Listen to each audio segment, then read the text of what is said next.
Hi guys, welcome back to the channel, FPL Consult here, and today we're going to take a look at a Gameweek 20 wildcard draft. So Gameweek 20 is the last game week for those of you guys still with your wildcard to use it, and today I'm going to show you guys a draft that should be able to take you up till Gameweek 30 to 31, which is when most of us would be using our second wildcard anyways. So of course, if you guys do enjoy this one, please drop a like and also subscribe as well if you are new around here. So jumping into the Game Week 20 wildcard draft, the team value for this one is 102.7 million. Most people already have team values of about 104, 105 million. So this should be affordable, but of course, if it isn't, you can choose to downgrade some players. The formation I'm going with here is a 3-5-2 as well. So we'll touch more on that later on. In terms of the defense, right, goalkeeper and defender positions, for the goalkeeper pairing, I've gone for Raya and Areola for a couple of reasons. I think basically the Dubravka and Areola combination just hasn't been working, that's one. And I feel like there is, potential upside in going for Raya here, because not only do you save money instead of going for Gabriel plus Saliba, you go for Raya, who is pretty much guaranteed to start every single game, and then you have Gabriel there in your defense as the one that could miss out now and then. You could choose to bench him if you don't want to double up on the Arsenal defense, but you will definitely have Raya who starts every single game for Arsenal. The fixtures are very good moving forward, and Arsenal are still one of the best defense in the league as well. So that kind of explains this double up here of Raya and Gabriel. As for Areola, he's the next cheapest playing keeper with decent fixtures. Of course, Matt Turner has now seems like he's back into the team for Nottingham Forest, but Areola is definitely playing for a West Ham defense that has the fixtures moving forward. So in the event that you need Areola to play for Raya, he can come in as the sub. Right, so there we go with keeper pairing. In terms of defenders, aside from Gabriel that we already talked about, there's Konza, Pedro Porro, Kyle Walker, and Charlie Taylor. So Charlie Taylor is just the bench fodder, so I'll focus on Konza, Porro, and Walker. For Konza, I feel like now the best Aston Villa defender to go for that is fit and ready to play the next few games is Ezri Konza, whether he starts in centre back or whether he starts at right back. It seems as if every single game so far he has not lost his place. So I feel like he's the most secure for minutes. He does have a pretty low ceiling of 6 points if he gets clean sheets. And his attacking threat is actually slightly better than Pau Torres after looking at the numbers. So for 4.6 million, entry into the Aston Villa defense, which is definitely one of the better defenses in the league of late.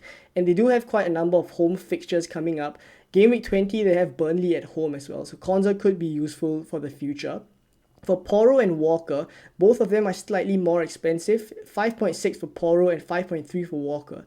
For Porro, I think he definitely justifies the price tag given how attacking he is. He is on most set pieces, but that could start to drop. The number of set pieces he starts to take could go down moving forward because James Maddison will be back soon. There are reports that James Maddison is back in training together with the team, whether it is light training or the actual intense training that they usually do. We don't really know yet. So my speculation is that he's just recovered and is back on the grass with the team. I don't think he'll be thrown back into the team immediately. But I think Son leaving in Game Week 21 could see the introduction of Maddison again, and then that would take set pieces off Porro. So in that situation, the routes to points for Porro becomes less. But even in open play, he is still very good. But definitely lesser routes to points could also mean lesser threat for Porro. So do take note of that. But for now, at 5.6 million, I do like him. And for Walker at 5.3 million, this is to cover the Man City fixtures that are so good moving forward. And there is potential of a double game week 25. It could come as early as 25 for Man City. And that's what we're hearing from Ben Krellin on Twitter. So Walker is here just to cover that. They have not been super convincing in defense. I do understand that, but Walker is the most nailed. And in the event that they do keep clean sheets, I do feel like it would be in this run of games that is slightly easier for Man City in the defensive respect. Right, so there we go with Kyle Walker, and this makes up the goalkeepers and defenders. Of course, I haven't included Trent, which is probably the main exclusion here. A lot of you guys would be thinking about. But for Trent, I've gone for Mo Salah in this draft. That's a little bit of a spoiler. But basically, going for Mo Salah here takes up a lot of money. And I will talk about why I've gone for Salah instead of Trent in this draft. But basically, going for Salah takes up the budget that allows me to go for Trent. So that's why he is not in this draft. And the reason why I think it's okay to go without Trent is because the defensive fixtures in the next few games are not the easiest. There is Newcastle in game week 20, and then in the next 3 game weeks, there's Chelsea away and there's also Arsenal at home. So those are difficult fixtures for Liverpool. So I definitely feel like there is a chance that you can go without Trent, where he doesn't score as high during these next 3 game weeks. By then, you would have sold Salah, and then you have the money to upgrade any one of these defenders to Trent. So that's the thinking behind going without Trent. He will be in the team sooner rather than later, but for the time being, he is not in this team. And that is to make way for Salah, who's in the midfield, which we'll talk about right now. So in midfield, I've gone for Odegaard, Jarrod Bowen, Mo Salah, Richarlison, and Cole Palmer. So let's talk about the white elephant in the room first, and why is Mo Salah in this draft, even though he leaves in game week 21? If I have excluded Son, why is Salah still in? Right. So the reason why I have him here is because I definitely feel like at Anfield, playing against Newcastle, with the way Newcastle are playing right now, I definitely feel like there's goals there. And the most nailed Liverpool attacker is still Mo Salah. He is on penalties, etc. I see goals in that game, and I feel like Salah could do well in that one. As for Son, the reason why I feel like it's okay to go without him is because of Richarlison, who is also in this draft. I feel like there is a possibility that over a 1 game week time span, right, which is game week 20, because game week 21 Son leaves already, I feel like Richarlison can match or at least try to cover Son, but there's no such player that can kind of cover Salah in Liverpool. So that's why I still have Salah here. For Son, I've omitted him and I've gone for Richarlison. So that's the thinking behind it. And then soon, after Salah leaves in game week 21 to the African Cup of Nations, you can sell Salah to any one of the midfielders that you want to go for. And then that would free up money to upgrade one of the defenders to Trent, as I've mentioned just now, by which time the fixtures would have turned for Liverpool already. So that's the thinking behind the premiums. So I've covered Salah and Richarlison. Talking about the other 3 midfielders, Odegaard here at 8.4 million. Why have I gone for him instead of Saka? Well, I feel like Saka's numbers just have not been convincing at all, and Odegaard is definitely one that has been putting up good numbers since he's returned. The points may not have been coming, but the numbers, the expected goals and expected assists have been much better for Odegaard. And I feel like he could be a very good differential during this period where a lot of people will probably have Saka.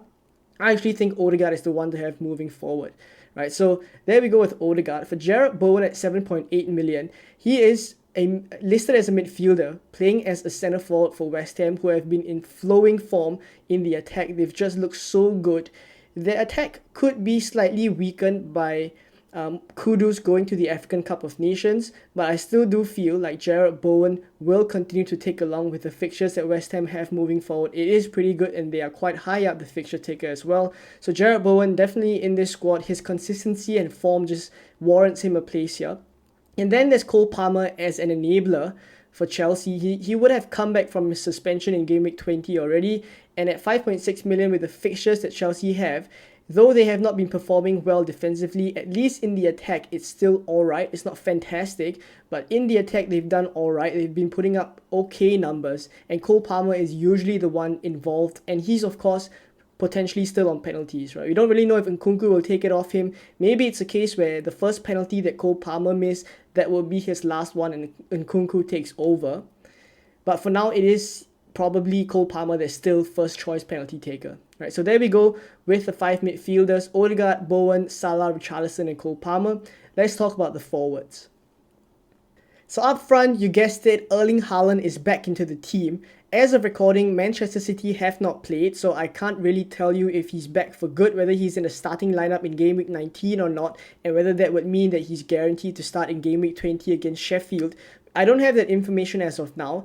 But basically, I feel like if you are wildcarding in game week 20, it is pretty much too late to go without Haaland. This is a time when I would expect Haaland to be back soon. If not in game week 20, then game week 21. So I definitely feel like if you're wildcarding now, you would have him in your draft. And against Sheffield United, if he does start, he is one of the massive captaincy shouts for this week as well. So do keep tabs on that. And of course, if you're watching this after Man City have already played, you would know the status of Haaland. But whether or not he's starting the game against Everton in 19, I would still feel you would have him in your draft now in game week 20. So the other two strikers are Ollie Watkins and Archer. For me, Ollie Watkins is pretty much a hold for at least the next 6 to 7 game weeks. With the fixtures that they have and the form that he's at, there is potential of him being a season keeper as well if Aston Villa keep up the way that they're playing, because it seems as if whichever opponent they're playing right now, they can get returns. So Ollie Watkins at 8.8, definitely one of the first few names that I had in this draft as well. And then Archer at 4.6 million is a bench fodder, a very decent bench fodder. Sheffield are coming back into form under Chris Wilder, and Archer has already picked up a goal since Chris Wilder took over, so there's every chance that he continues to tick along. And if there are easier fixtures, you could very well just start Archer if you need to. So there we go with this with this team. In the formation, generally you would play a 3-5-2, given that Archer is one of the third forwards. You would usually bench him and then start all 5 of the midfielders here, who are very, very strong midfielders to go for, and then 3 defenders that you can choose from. I probably in game week 20 would bench Taylor, Archer, and then Konza as well. So there we go. And I'll start Raya in goal, of course. So there we go with the Game Week 20 wildcard draft. Let me know what you guys think if you are wildcarding. Who are you going for? And what are the players that I've included in this draft that you feel maybe should not be in this draft? Let me know down in the comments below. Thank you for watching till this point. There will be my team selection for Game Week 20, which is the last video of the year, coming out on Thursday, I think, either Thursday or Friday. And then we will have the deadline stream on Saturday as well. So thank you guys for all the support this year. It has been incredible. The growth on this channel has been insane. So thank you guys for all the support. Here's to an even better 2024. Who knows what this channel can grow to, and it's all thanks to you guys. Thank you so much, and I'll see you guys in the next video very soon. Bye bye.